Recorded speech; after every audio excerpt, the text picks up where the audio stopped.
rindo se enche de graças e fica mais lindo por causa do amor. Back to the beginning. Olha que coisa mais linda, mais cheia de graça é ela, menina que vem te trepar, sabe doce balanço de manhã. Moça do corpo dourado do sol de mané, mas você balançando é mais de choré, mas é coisa mais linda que eu já. Dr. Araujo, how long did you live in Brazil and where did you grow up and attend school? Okay, I lived in Brazil until I was 24 years old, and I lived in Fortaleza, which is in the northeast, and I went to school at the State University of Ceará, which is the university over there. I did my bachelor's degree. And then when did you move away from? When I was 24, I came to the United States, to the University of Florida, and I did my master's and then my doctorate in music. So what made you decide to attend school in Florida? Yeah, it was actually an accident. I was in Rio participating at a Liszt festival and playing for several pianists, and then there was this pianist from Florida, Boaz Sharon, who after he heard me, he asked me what plans I had. I had just finished my bachelor's degree, and I told him that actually I had plans to go to Germany to study music, but I was waiting for a scholarship. So at the same time, he said, well, if you come to study with me, I'll give you a full scholarship, and that's how I ended up in Florida. Oh, wow. If you could describe the Brazilian culture in a few words, what would you say about it? How would you describe it? Okay, seems to be a very, laid-back culture, but at the same time, people are very hard-working, and they actually take pride in their hard work, and they really have goals, and they try to meet the goals, and despite all the difficulties and things like that, people are always fighters, and they always try to actually accomplish their goals. Right. Did you always know you wanted to teach music here in the U.S., or were you expecting to teach music in Germany? Yes, like I said, it was an accident that I came to the U.S.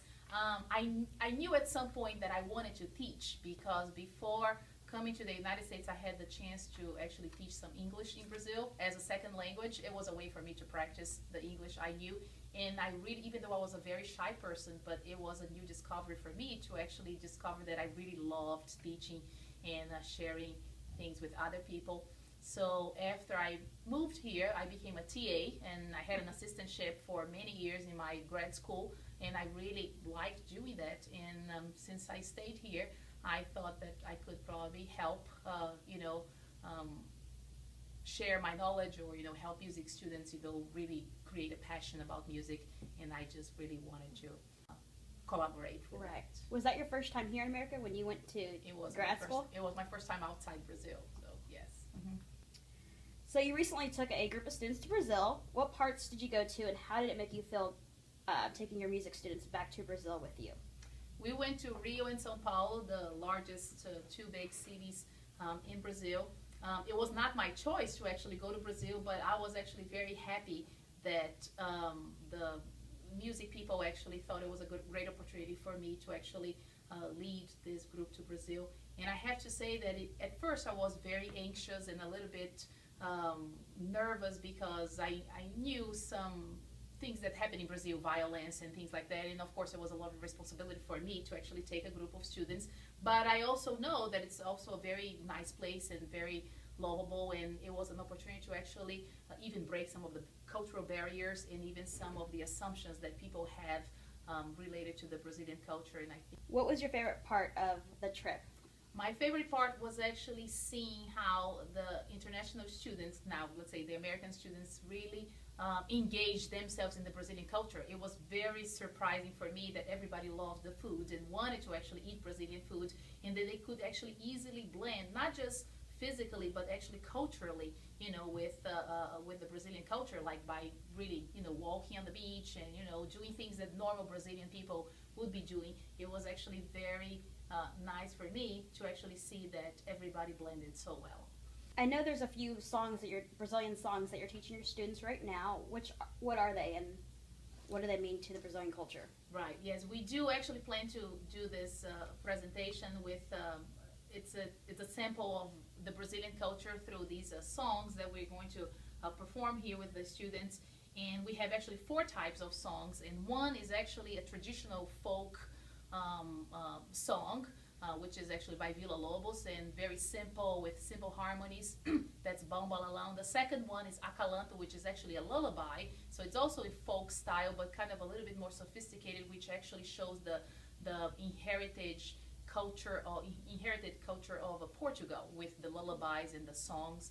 The third one is The Girl from Ipanema, that is just a favorite among people from all over the world, showing the bossa nova, which is a Brazilian unique style.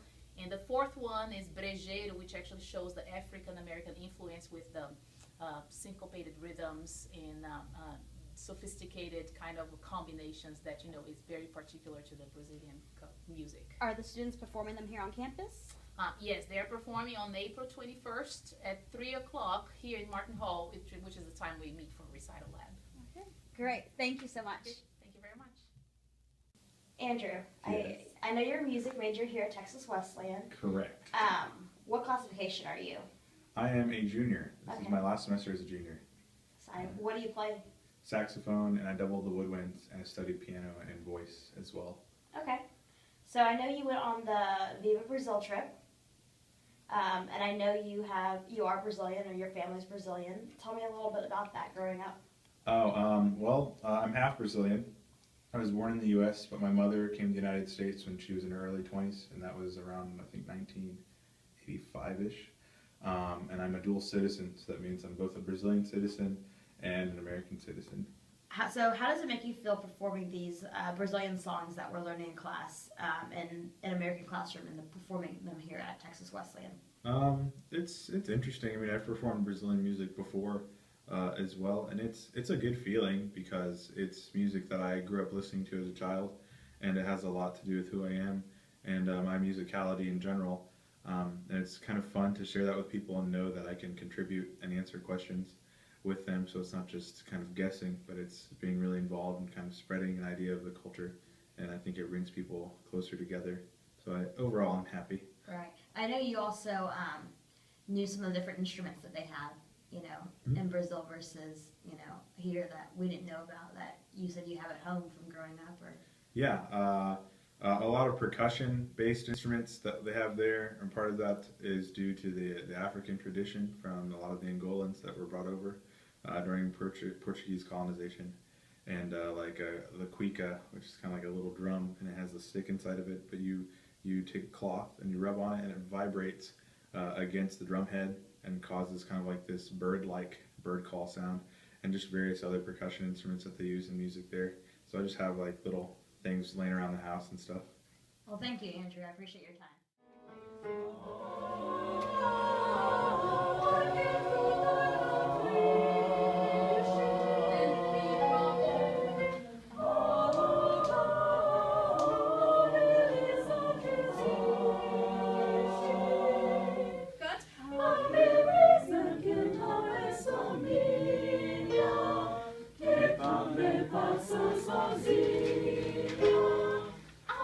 Se ela soubesse que quando ela passa o mundo sorrindo se enche de graça, ele fica mais bem, tudo por causa do amor.